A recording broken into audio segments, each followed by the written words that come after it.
Today, we're focusing on something that is just absolutely profound, the actual mechanics of dua, or supplication. We're going to dive right into this because we're exploring how to build a deeply personal connection with the divine. We're going to break down exactly what happens when you pray, how you're heard, and what it truly means to talk to Allah. Let's get right into it. So right off the bat, this brings up a pretty fascinating irony, doesn't it? How do you talk to an invisible creator? I mean, we're so used to interacting with things we can physically see, touch, and hear. And Allah is entirely above and beyond all of His creation, completely invisible to our human eyes. Yet here's the amazing part. He is actually closer to you than anyone else in your entire life. Because He's physically unseen, the absolute only place you can truly sense His presence, the only place where that connection actually happens, is right there, within your own heart. And there's a specific verse that just brilliantly illustrates this point. The Quran tells us, we are closer to Him than His jugular vein. Let's just pause and really think about the gravity of that for a second. You literally cannot even feel your own body as closely as Allah is to you. Because of this unimaginable closeness, Allah hears the very sound of your heart, even when your tongue doesn't move a single millimeter. He knows the exact nature of what's resting in your chest, and He knows exactly what you need way before you even try to speak it out loud. Now, what's really fascinating here is this specific Arabic term, Mujib. You see, whenever we talk about Allah's closeness, it's always coupled with His responsiveness. Mujib translates to someone who responds immediately, not eventually, not just when it happens to be convenient, immediately. When you make a sincere dua, Allah's response to that call is instant. Now sure, the final real-world outcome might not look exactly like what you pictured in your head right at that second, but the actual response to you, the sheer acknowledgement of your call, happens instantly. Let's contrast that with another Arabic word, Mustajib. This means someone who tries to respond, or someone who takes their time in responding. And honestly, this word perfectly describes our human limitations. Like, if you ask me a super complex question, I might have to say, hey, let me look that up and get back to you. I'm trying to respond, but it takes time, you know? I am a Mustajib.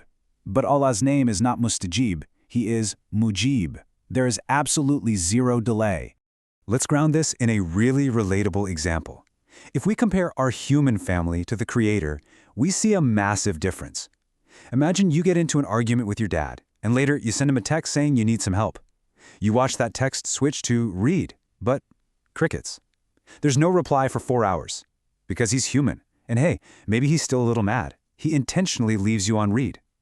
Human closeness definitely does not guarantee a response. But Allah, He never ignores us. Even when we completely mess up and try to run away from Him, He stays near. And by the way, trying to run away from Allah is just as futile as trying to run away from the air we breathe. You literally cannot escape it. We see this exact same limitation when we look at the corporate world. Think about a human CEO of a massive company with hundreds of employees. They definitely don't know the janitor's name. If you send them an email, it's probably going straight to the spam folder. And if you actually want to talk to them, you have to book a scheduled appointment weeks in advance. But Allah knows everyone specifically. By name, He knows your exact need in this exact second, and He requires absolutely no wait time. You don't ever need to get on His schedule. But of course, human nature is pretty funny. Think about what we can call the airplane turbulence effect. Picture this. You're on a flight. People are chilling, sipping drinks, watching movies, playing games, totally checked out. Then suddenly, bam, the plane hits heavy turbulence. Cups are falling off the trays, the plane drops a few feet.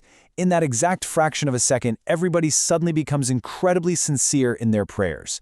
Literally everyone becomes a religious scholar in that moment. But then, the plane stabilizes and they go right back to unpausing their movie. We just have this bad habit of only remembering Allah when we're in deep trouble. And because of our mistakes and our forgetfulness, this massive myth gets pushed into our minds.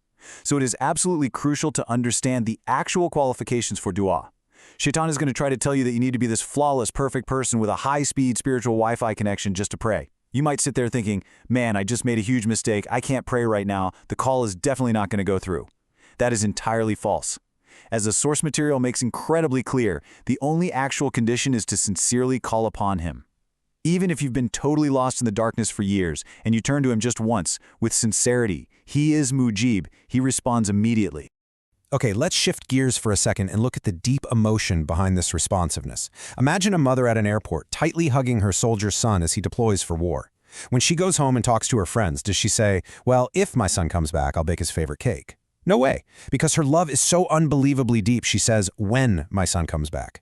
It's her deep love and anticipation that makes her say when instead of if. And this brilliantly illustrates a huge theological paradigm shift. The Quran does not say, I will respond to your dua if you call. Allah specifically says, I will respond to your dua when you call. Just think about the weight of that word for a second. When. It proves that the creator of the universe is actively waiting in anticipation for you to turn back to him. He actually wants you to speak to him. Which naturally leads us to ask, okay, so what is requested in return? Because we have endless requests, right? We're always asking for health, peace, security, financial stability. And if Allah promises an immediate response to our endless needs, it stands to reason that in this reciprocal relationship, He asks for something from us as well. So let's break down exactly what that is. There are basically 3 steps to this reciprocal relationship. First, try to respond to Him. Second, have faith in Him. And third, stay on the straight course. Let's unpack these one by one, because this right here is the core of how to truly elevate your connection. First up, be Mustajib. Remember that word from earlier? While Allah is Mujib, meaning immediate, He completely allows us to be Mustajib. He created us. He knows we're weak. He knows we get lazy. He knows we absolutely take our sweet time. So He merely asks us to try. Just try to respond. Try to listen to His words in the Quran. He isn't demanding immediate, flawless perfection from you. He just wants to see the genuine desire in your heart to respond to His guidance. The second thing is faith, and a massive part of that comes with this warning. Do not treat dua like a lottery ticket. You can't make a prayer while secretly believing in the back of your mind that it probably won't work. Like, I know I totally failed that test, but I'll make a dua just in case, kind of like an insurance policy. No. You have to have genuine, unshakable faith that the creator of reality, the exact same God who parted seas, who cooled roaring fires, who holds ultimate power over the universe, can easily change your impossible circumstances. You have to truly believe He's going to respond. And thirdly, the straight course. When you just try to respond to Him, and when you have genuine faith in His power, the incredible benefit actually comes right back to you. Allah promises that He will keep you set on the straight course. What this means in your day-to-day life is that no matter how hard the winds blow, no matter how terrible the weather gets, or how incredibly weak you might feel, He will ensure you stay on the right road and don't fall off. Which brings us to our final thought. Allah is waiting for your dua.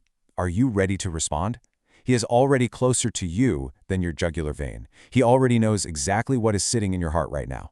So if the creator of the entire universe is actively waiting for your call, what exactly is holding you back from answering?